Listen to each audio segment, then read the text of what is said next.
విద్యార్థులు అందరికీ ఉద్యమాభినందనలు. నేను మీలాగే మీతో పాటు కూర్చునే ఇక్కడ వక్తలు చెప్పేది విందామని వచ్చాను. ఇక్కడ మాట్లాడదామని నేను అనుకోలేదు యాక్చువల్గాను. అయితే సాయిబాబా బాల్యం గురించి మిగిలిన విషయాల గురించి క్లుప్తంగా మీ ముందుంచుతాను.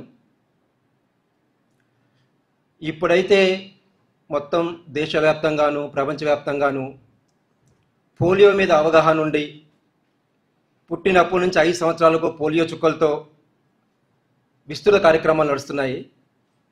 అయితే సాయిబాబా పుట్టిన తర్వాత 1970లో ఆయన 74లో పుట్టాడు. పోలియో మీద ఎవరికి అవగాహన లేదు.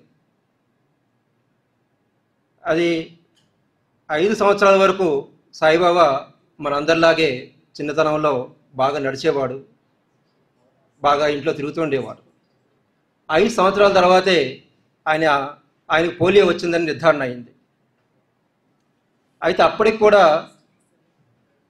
అభివృద్ధి చెందిన దేశాలుగా పిలువబడుతున్న అమెరికా మొదలైన దేశాల్లో కూడా అప్పుడప్పుడే పోలియో వ్యాక్సిన్స్ వస్తున్నాయి. అంటే 1961 అనుకుంటా మొట్టమొదటి పోలియో వ్యాక్సిన్ వచ్చింది. కానీ 70లో 60, 90 నుంచి 70ల మధ్యలో కూడా పోలియో అది చాలా పెద్ద వ్యాధి. అమెరికాలో చాలామంది చనిపోయారు దాంట్లో. పోలియో అనేది నరాలకు సంబంధించిన వ్యాధి.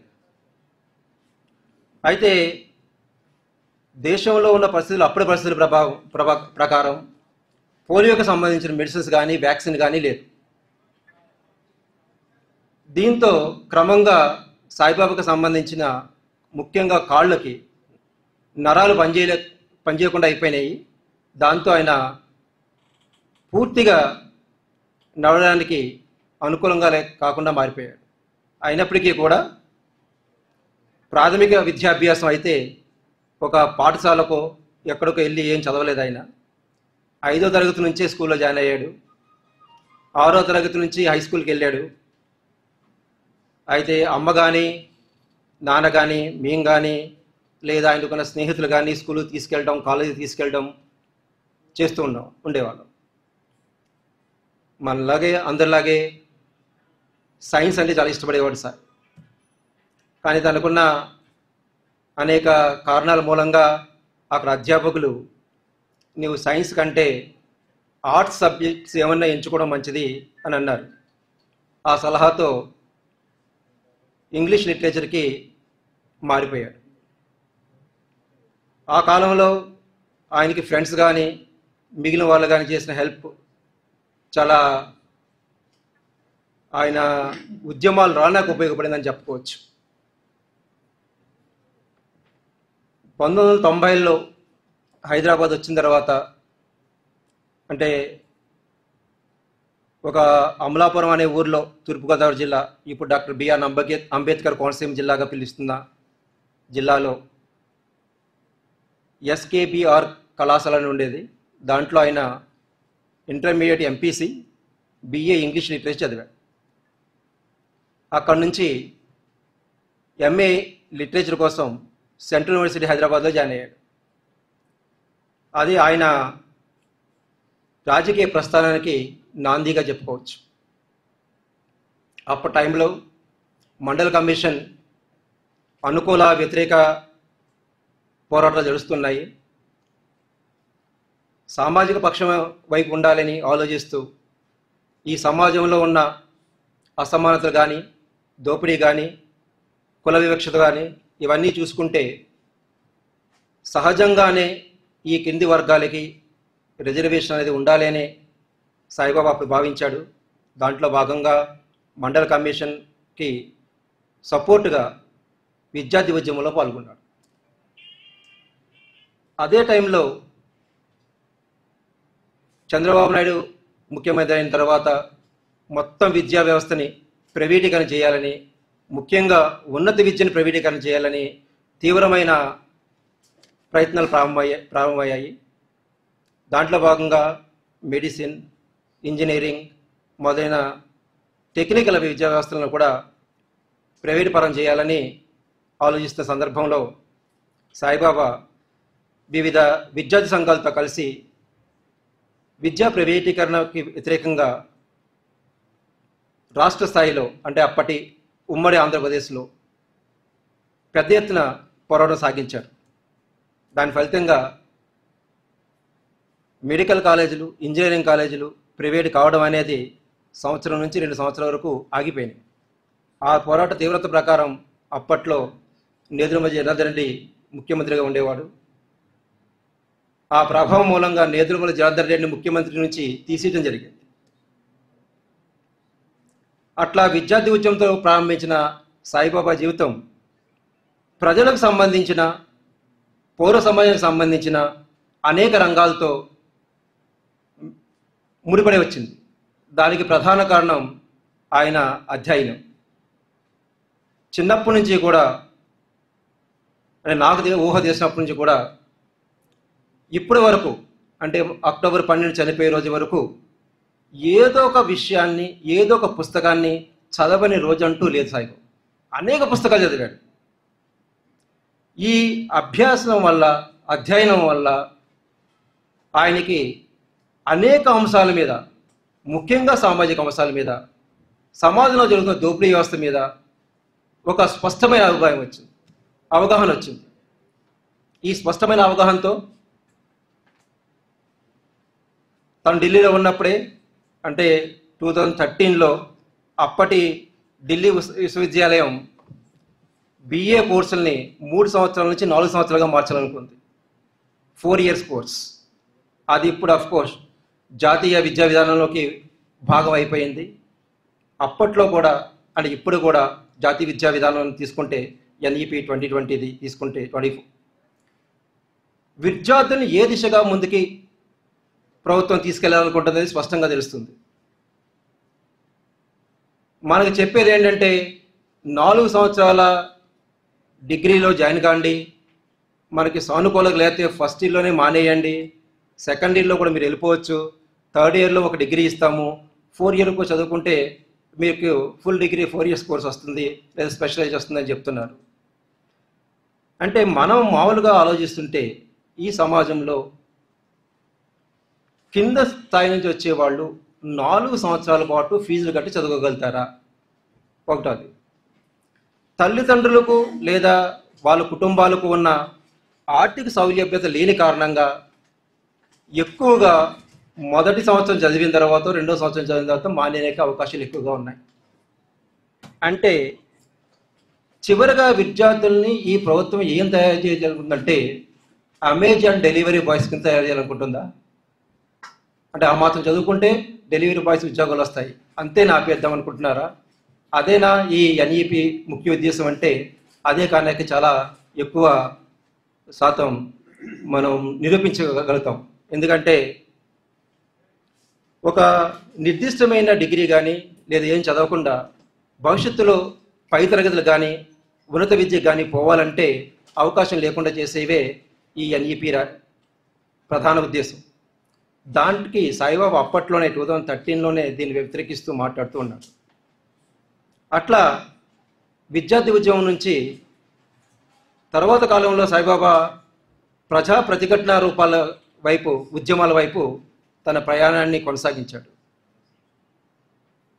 ఆదివాసుల గురించి పోరాటం కానివ్వండి, లేదా జాతుల పోరాటం కానివ్వండి, లేదంటే రైతాంగానికి సంబంధించి రైతుల గిట్టుబాటు ధర గురించి కానివ్వండి, అన్నిటిలో కూడా ప్రతి స్థాయిలోనూ రాష్ట్ర స్థాయి నుంచి జాతీయ స్థాయి వరకు అనేక విషయాల మీద పోరాడి ఉన్నాడు. తర్వాత కాలంలోని జాతీయ స్థాయి నుంచి అంతర్జాతీయ స్థాయిలో మనకు అనుకూలంగా ఉన్న శక్తులన్నింటిని సమన్వయపరిచి ఒక వేదిక మీద తీసుకురావాలనే అవగాహనతో అనేక విదేశాల్లో ఉండే పౌర సమాజాలతోనూ సంఘాలతోనూ పరిచయాలు పెంచుకున్నాడు. ఆ క్రమంలో ILPS అనే ఒక సంస్థ ఉంది. దానికి ప్రారంభానికి కానీ అది ప్రపంచవ్యాప్తంగా వివిధ పోరాట కార్యక్రమాలు చేయడంలో కానీ ముఖ్య పాత్ర వహించాడు. ఇవన్నీ పక్కన పెట్టుకుంటే మధ్యలో ఇంకోటి మనం ముఖ్యంగా చెప్పుకోవాల్సింది, గుర్తు చేసుకోవాల్సింది ఏంటంటే ప్రత్యేక తెలంగాణ పోరాటం. అప్పట్లో అంటే కేసీఆర్ కానీ BRS లేదా TRS పార్టీ లేని రోజుల్లోనే సాయిబాబా, మిగిలిన మిత్రులు కాళోజీ నారాయణరావు, బెల్లి లలిత, మిగిలిన ప్రొఫెసర్ జయశంకర్ వీళ్ళందరూ కలిసి వరంగల్లో ఒక సభ పెట్టి వరంగల్ డిక్లరేషన్ అనే దాన్ని తీసుకొచ్చారు. వరంగల్ డిక్లరేషన్ రాయడంలోనూ దాన్ని పూర్తి చేయడంలోనూ ప్రధాన పాత్ర సాయిబాబా. ప్రత్యేక తెలంగాణ అవసరం గురించి తెలంగాణ వ్యాప్తంగా చేసిన ప్రచారంలో సాయిబాబా పాత్ర చాలా చురుకైన పాత్ర.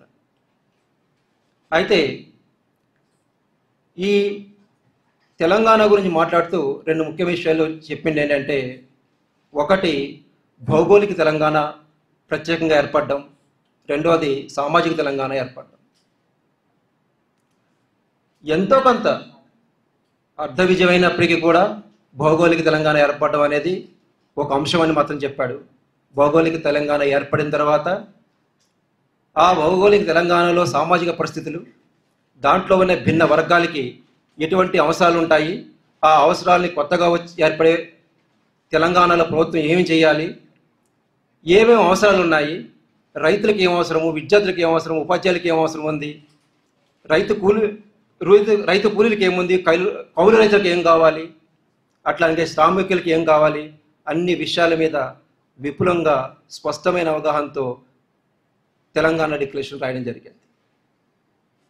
అంటే ఇప్పటి వరకు భౌగోళిక తెలంగాణ వచ్చినప్పటికీ కూడా సాయిబాబా వరంగల్ డిక్లరేషన్లో లేవనెత్తిన ప్రశ్నలు ఇంకా ప్రశ్నలుగానే మిగిలిపోయినాయి. ఇంకా చాలామందికి ఉద్యోగాలు రావాల్సి ఉంది, సామాజిక వర్గాలు ఇంకా అనేక అంశాల్లో ముందుకు రావాల్సి ఉన్నది, రైతాంగానికి పెట్టుబడి దగ్గర నుంచి గిట్టుబాటు ధర వరకు తెరవలసిన సమస్యలు ఉన్నాయి.